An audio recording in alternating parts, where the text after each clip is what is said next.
Getting diagnosed with ADHD and autism as an adult can be life-changing. Therapist Sarah Lupardis, who specializes in ADHD and autism, says it's not about fixing people. It's about finding what works. Let's do it with purpose and intention and say, I'm going to put the laundry in the dryer, and then I'm going to purposely sit down for the 45 minutes that the dryer's on and scroll TikTok, and then when the dryer buzzer goes off, I'm going to go get my laundry. Watch our social media series on getting diagnosed with ADHD and autism as an adult on our Instagram and YouTube channels.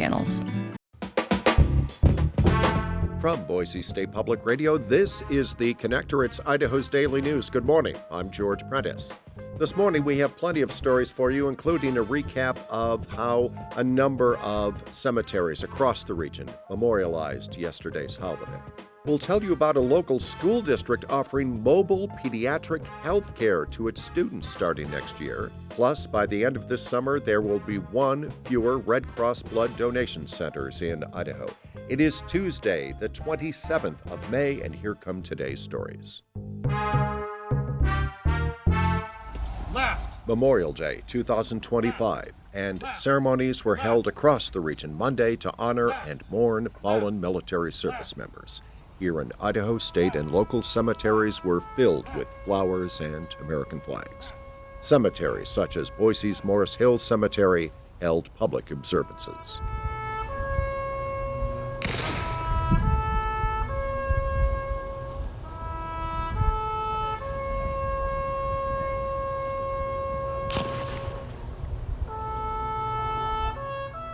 AAA had estimated that about 270,000 Idahoans traveled this past holiday weekend. They were part of nearly 45 million Americans traveling.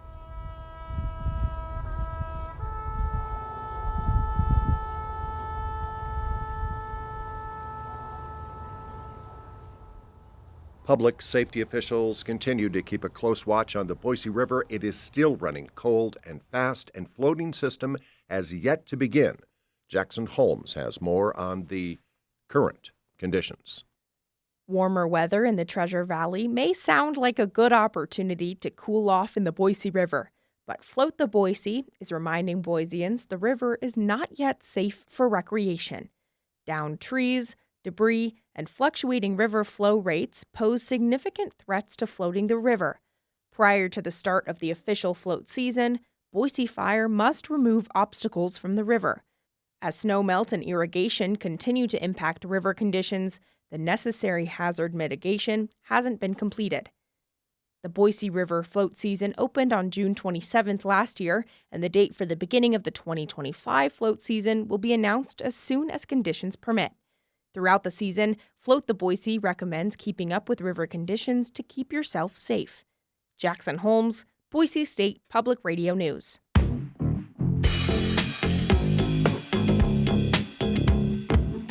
Beginning later this year, in the next school year, the Caldwell School District will offer mobile pediatric health care to its students. Giselle Salas reports. In the fall, a St. Luke's mobile clinic will rotate between 4 elementary schools: Lewis and Clark, Sacagawea, Washington, and Wilson. Paul Webster is the community school coordinator for Lewis and Clark Elementary. He says barriers to healthcare impact students' well-being, attendance, and academic success. No one will be turned away because of their inability to pay.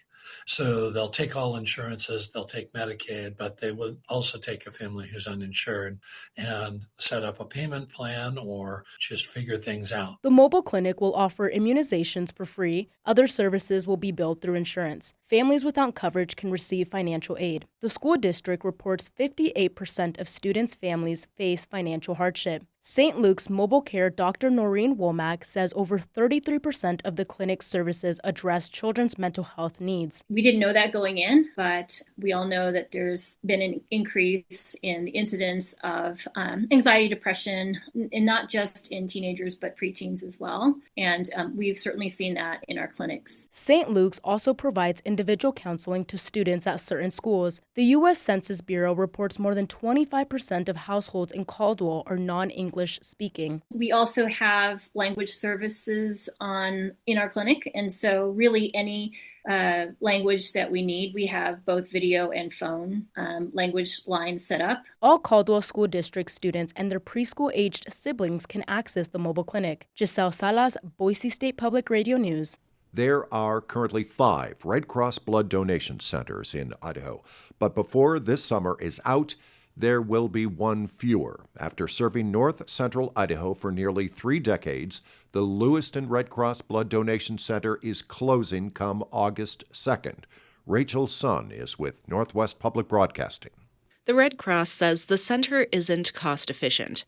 Right now, blood from Lewiston is flown to Salt Lake City for processing and testing, which the organization says is costly and often logistically challenging. From July 1st of 2024 to May of this year, the center collected around 843 units of blood. The year before, it collected 872 units. The Red Cross did not provide information on how much blood is collected at other area donation centers. In its place, the organization's Northwest Region team will hold mobile blood drives in the area. I'm Rachel Sun.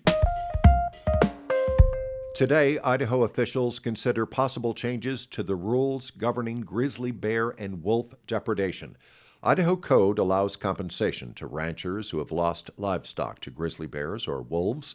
Up until now, compensation is tied to near certain depredation, but earlier this year, the legislature added another rung: compensation for losses possibly caused by wolves or grizzlies, navigating the fine line between probable and possible.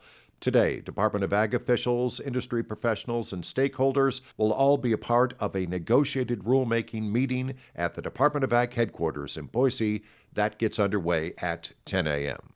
It was a year ago that a fire destroyed a popular playground in a northwest Boise park. Investigators quickly determined it was arson. And a year ago, we had heard from Boise Parks and Rec Director Doug Holloway about the impact. Very disappointing for this neighborhood. There's a lot of children. There's an elementary school really 2 blocks away, and so this park and this playground gets used a lot. And now the good news. Tomorrow, Boise Mayor Lauren McLean, the City Council, and Parks and Rec staff will officially open a new playground at Castle Hills Park. The grand opening tomorrow afternoon at 1:30. A special torch run continues today, a run leading up to the Idaho Special Olympics Summer Games, which start June 6th. It is law enforcement officers carrying the torch. It began last week at the top of the Idaho Panhandle, made its way through Moscow, Lewiston, down through McCall. Today, it's over in eastern Idaho, Idaho Falls. Tomorrow, it's on to Rigby and Fort Hall. Thursday, it's in Twin Falls. It should be in Mountain Home by next Monday. Then it's up to Boise and Meridian. And finally, it makes its way to Canyon County, where the Special Olympic Summer Games will begin on June the 6th. And that is today's episode of The Connector. I'm George Prentice. We will see you back here on Wednesday to stay in touch with the news between now and then. Check out BoiseStatePublicRadio.org or download the free Boise State Public Radio app. And thanks for listening.